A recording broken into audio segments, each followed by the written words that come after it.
என்ன சதீஷ்? என் கூட விளையாட வாங்கப்பா. அப்பாக்கு நிறைய வேலை இருக்குதே.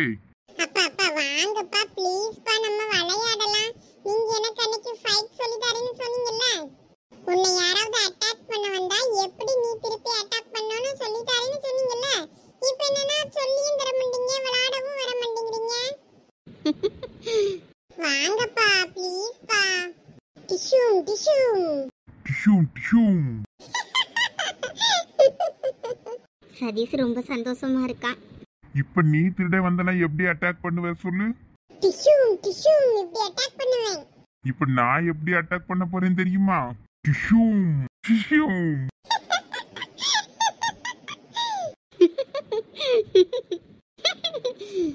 சரி, நாம இப்ப வேற விளையாட்டு விளையாடலாம்.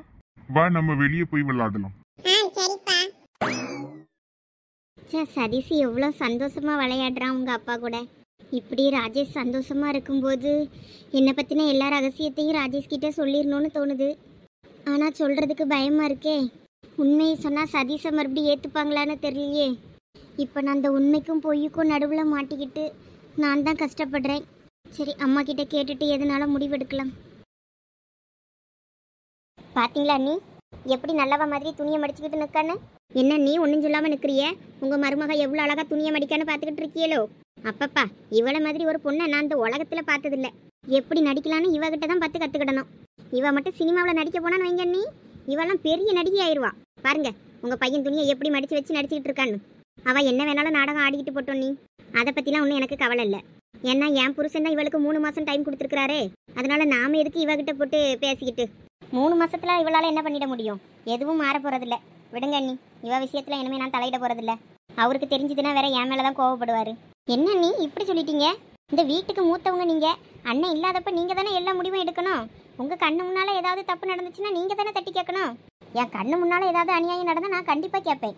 ஆனால் இப்போ எதுவும் நடக்கலையே, வேற என்ன? இங்கே பாருங்க அண்ணி, நம்ம பானுவும் தாரணியும் இப்போ படிப்பில் ரொம்ப மந்தமாயிட்டாங்க. அவங்களோட படிப்பை பற்றி இந்த சந்தியா எந்த கவலையும் படலை. இவா அந்த வீட்டுக்கு எதுக்கு வந்தா? அந்த பிள்ளைகளை பார்த்துக்கிறேன்னு சொல்லி தானே. அவளோட ரேங்க் கார்டை எடுத்து பாருங்க. நீங்கள் அவள் மார்க்கே இல்லை ஒன்றும். நீங்கள் இதை இவகிட்ட கேட்காம ராஜேஷ் இருக்கும்போது அந்த ரேங்க் கார்டை பற்றி பேசுங்க. அப்போ தான் இவளை பற்றின எல்லாம் வெண்டவாளமும் ராஜேஷுக்கு தெரியும். வாங்க, நான் உங்களுக்கு அந்த ரேங்க் கார்டை எடுத்து காட்டுறேன். டிஷூம் டிஷூம் டிஷூம் டிஷூம். என்ன தாரணி இவ்வளோ மார்க் கம்மியாக வாங்கியிருக்கா? இருங்க நீ, இப்போவே தாரணியை கூப்பிட்டு என்னன்னு கேட்குறேன். ஐயோ இருங்க நீ, தாரணி சின்ன பிள்ளை, அவளுக்கு என்ன தெரியும்? நீங்கள் இதை சந்தியா கிட்ட தான் கேட்கணும். பிள்ளைகளை கவனிக்க வேண்டியது அவளோட பொறுப்பு தானே. இதெல்லாம் யார் பார்க்கணும்? அப்போ சந்தியா தானே பார்க்கணும். அதனால ராஜேஷ் இருக்கும்போது அவன் முன்னால் கேள்வி கேட்கணும் அவகிட்ட. கொண்டாங்க, நான் பார்த்துக்கிறேன். நான் முத போய் அவகிட்ட இதை கொடுத்து என்னன்னு கேட்குறேன். நீங்கள் வந்து என்னன்னு கேளுங்க. அப்புறம்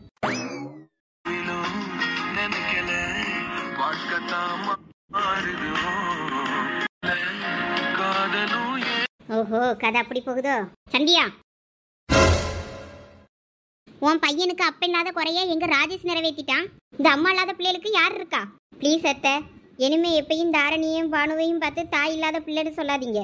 சதீஷ், நீ போய் அங்க விளையாடு. அப்பா அப்புறம் விளையாட வாரு. சரிப்பா. நான் தான் இந்த பிள்ளைங்களோட அம்மா. இந்த பசங்களுக்கு அப்பாவும் அம்மாவுமா அன்பு காட்டுறதுக்காக தான் நாங்கள் கல்யாணமே பண்ணியிருக்கோம். அதனால வாய்க்கு வந்தபடியெல்லாம் பேசாதீங்க. என்னாச்சு? என்ன நடந்தது? நீ எதுக்காக மருமக மேலே கோவப்படுறீங்க? அதான் அண்ணி, ராஜேஷ் அப்பா தான் இவளுக்கு 3 மாதம் டைம் கொடுத்துருக்காங்கல்ல. நல்ல மருமகளா, நல்ல தாயா, நல்ல மனைவியா நடந்துப்பான்ட்டு. அதனால எதுக்கு இப்போ இங்கே சத்தம் போட்டுட்டு இருக்கீங்க? என்னாச்சு அண்ணி? நீங்கள் சொல்கிற மாதிரி இவன் நல்ல தாயா நடந்துக்கிட்டா நான் எதுக்கு அண்ணி நாங்கள் இருந்து சத்தம் போட்டுட்டு இருக்க போகிறேன்? நீ இந்த வீட்டுக்கு எதுக்கு மறுபடியும் வந்த? இந்த பிள்ளைங்களுக்கு நல்லா தாயா இருப்பேன்னு சொல்லி தானே. ஆனால் நீ அப்படி ஒன்றும் இருந்த மாதிரி எனக்கு தெரியலையே. நீ ஒரு நல்ல தாயா இருந்தால் இதெல்லாம் நீ தானே கவனிச்சிருக்கணும். தாரணி எவ்வளோ கம்மியாக மார்க் வாங்கியிருக்கான்னு பாரு. இதெல்லாம் கவனிக்க வேண்டியது யாரோட பொறுப்பு? இந்த பிள்ளைங்களோட படிப்புலையும் கவனம் செலுத்த வேண்டியது நீ தானே. உன் பிள்ளைக்கு அப்பனா எங்கள் ராஜேஷ் எல்லாம் செய்கிறான்ல. ஆனால் நீ என்ன பண்ணிக்கிட்டு இருக்கேன்னு பாரு. பசங்களோட பேக்கில் இந்த ரேங்க் கார்டெல்லாம் உன் கண்ணில் படலையாக்கும். இதெல்லாம் யார் கவனிக்கணும்? இதுலேருந்து நீ எப்படிப்பட்ட அம்மானு எங்களுக்கு நல்லா தெரியுது. குழந்தைகளோட படிப்பில் அக்கறை இல்லை. இதுலேருந்தே உன் லட்சணம் தெரியல. தாரணி, அப்பா ஏன் ரிப்போர்ட் கார்டை நீ ஒளிச்சு வச்ச? அப்பா எனக்கு பயமா இருந்துச்சுப்பா, அதான் ஒளிச்சு வச்சேன். மார்க் ரொம்ப கம்மியா இருந்துச்சுப்பா, அதனால தான் நான் இப்படி பண்ணிட்டேன். சாரிப்பா. இங்க பாரு தாரணி, நீ இப்படி ரிப்போர்ட் கார்டை ஒளிச்சு வைக்கிறதுனால என்ன ஆக போகுது சொல்லு? அப்படி ஒளிச்சு வைக்கிறதுனால நீ கொஞ்ச நாளைக்கு அப்பா கிட்ட இருந்து தப்பிச்சிடலாம். ஆனா என்னைக்காவது ஒரு நாள் உங்க டீச்சர்ஸ் பேரண்ட்ஸை வர சொல்லுங்கன்னு சொல்லும்போது அப்பா வரும்போது எனக்கு எல்லா விஷயத்தையும் உங்க டீச்சர் சொல்லிடுவாங்கல்ல. அப்படி உங்க டீச்சர் சொல்லி அப்பா அம்மாவுக்கு இந்த விஷயம் தெரிஞ்சிச்சுன்னா அதுக்கப்புறம் அப்பா அம்மா எப்படி உன்னைய நம்புவாங்க சொல்லு? அதுக்கப்புறம் உங்க டீச்சர் உன்னை பத்தி என்ன நினைப்பாங்க? இந்த பொண்ணு பொய் சொல்லியிருக்குது அப்படின்லாம் நினைப்பாங்க. இப்ப சொல்லு, அப்படி பண்ணலாமா? தப்பு தானே? இங்க பாரு தாரணி, பொய் சொல்றதுனால கொஞ்ச நாளைக்கு வேணும்னா தப்பிச்சுக்கலாம், சந்தோஷமா இருக்கலாம். ஆனா என்னைக்காவது ஒரு நாள் விஷயம் வெளியே தெரியதான் செய்யும். என்னைக்காவது இந்த உண்மை அப்பாவுக்கு தெரிய வந்துச்சுன்னா அன்னைக்கு நான் கண்டிப்பா வருத்தப்படுவேன்ல. அதனால எப்பயுமே அப்பா கிட்ட பொய் சொல்லக்கூடாது. அதனால என்ன நடந்தாலும் நேர்மையா இருக்கணும். வாங்க நீ போலாம். இனிமே எப்பயுமே அப்பா கிட்ட நீ பொய் சொல்ல மாட்டேன்னு எனக்கு ப்ராமிஸ் பண்ணி பார்க்கலாம். ப்ராமிஸ் பா, இனிமே உங்ககிட்ட நான் பொய் சொல்ல மாட்டேன். உங்ககிட்ட இனிமே நான் எந்த விஷயத்தையும் மறைக்க மாட்டேன். Good girl. இவர் சொல்கிறது சரிதான்.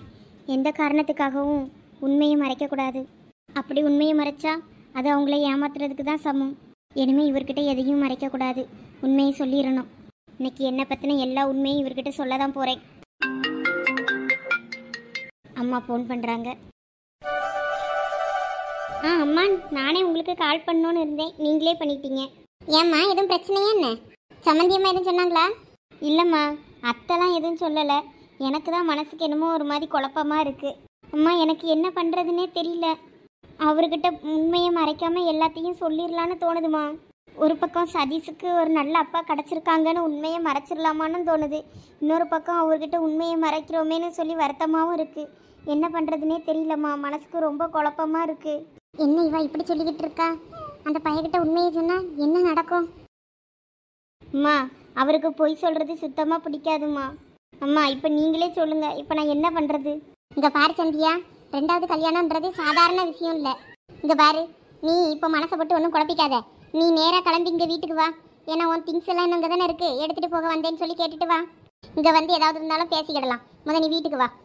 அம்மா, ஆனால் இங்கே பாரு சந்தியா, ஆனால் அவனாலாம் சொல்லிக்கிட்டு இருக்காத. நீ நேராக வீட்டுக்கு வா, நம்ம நேரில் பேசிக்கிடலாம் எல்லாம். இங்கே பாரு சந்தியா, உனக்கு ஒரு நல்ல வாழ்க்கை கிடச்சிருக்கு. அந்த வாழ்க்கையை கெடுத்துக்கணும்னு முடிவு பண்ணாத. எதாக இருந்தாலும் நேரில் பேசிக்கிடலாம். சீக்கிரம் கிளம்பி வீட்டுக்கு வா. சரிம்மா. பிரீத்தி, தூர போ பிரதீப், உனக்கு என் மேலே பாசமே இல்லை. என்ன தங்கம் இப்படி சொல்லிட்ட? சும்மா நடிக்காத பிரதீப். உனக்கு இன்னும் எத்தனை நாள் டைம் தரது சொல்லு? நான் என்னோட வேலையை விட்டுட்டு இருக்க முடியாதுன்னு சொல்லியிருக்கேன்ல ஏற்கனவே உன்கிட்ட கல்யாணத்துக்கு முன்னாடியே. உனக்காக கல்யாணத்துக்காக எத்தனை வருஷம் காத்திருந்தேன். எனக்காக நீ இதை கூட செய்ய மாட்டியா பிரதீப்? பிரீத்தி, நான் தான் அப்பா கிட்ட பேசுறேன்னு சொல்லியிருக்கேன்ல, வேற எதுக்கு இன்னும் கோவப்படுற? போ பிரதீப், இப்படியே சொல்லி என்ன எத்தனை நாள் ஓட்டலான்னு இருக்கியோ தெரியல. உனக்கு என்னைய பிடிக்கலன்னா சொல்லிடு, நான் எங்கள் அப்பா வீட்டுக்கே போயிடுறேன். இங்க பாரு பிரீத்தி, நீ இல்லாம நான் எப்படி இருப்பேன்னு சொல்லு. எனக்கு வேலை இல்லாமலாம் இருக்க முடியாது, அது என்னோட ஃபேஷன். நான் உனக்கு இன்னும் 10 நாள் போல டைம் தருவேன். அதுக்குள்ள நீ உங்க அப்பா கிட்ட பேசி சம்மதிக்க வைக்கலன்னா நான் பாட்டுக்கு எங்க அப்பா வீட்டுக்கு போயிட்டே இருப்பேன். பிரீத்தி, கொஞ்சம் நில்லு. அக்கா, கொஞ்சம் பசங்களாம் ரூமில் விளையாடிக்கிட்டு இருக்காங்க, கொஞ்சம் அப்பப்போ பார்த்துக்கிடுவீங்களா? நான் எங்கள் வீட்டு வரைக்கும் போயிட்டு வந்துடுறேன். என்னாச்சு சந்தியா திடீர்னு? அது ஒன்றும் இல்லைக்கா, ட்ரெஸ் எல்லாம் எடுக்காமல் வந்துட்டோம்ல, அதான் போய் எடுத்துகிட்டு வந்துடலான்னு போகிறேன். ஓ அதுக்கா? சரி சரி, நான் பார்த்துக்கிறேன், நீ போயிட்டு வா. சரிக்கா. சந்தியா, பார்த்து பார்த்து. ஒன்றும் இல்லைங்க.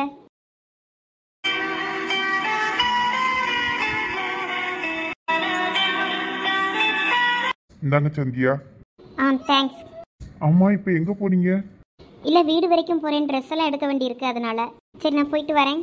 கொஞ்சம் இருங்க, நானும் வரேன். இல்லை பரவாயில்ல, நான் மட்டும் போயிட்டு வந்துடுறேன். சரி இருங்க, நான் கார் எடுத்துட்டு வரேன். இல்லை பரவாயில்ல, இருக்கட்டும், நான் ஆட்டோவில் போய்க்கிறேன். இல்ல, நானும் அந்த வழியா தான் போக வேண்டியிருக்கு, எனக்கு ஒரு வேலை இருக்கு. நான் அப்படியே டிராப் பண்ணிட்டு போயிடுறேன். சரிங்க.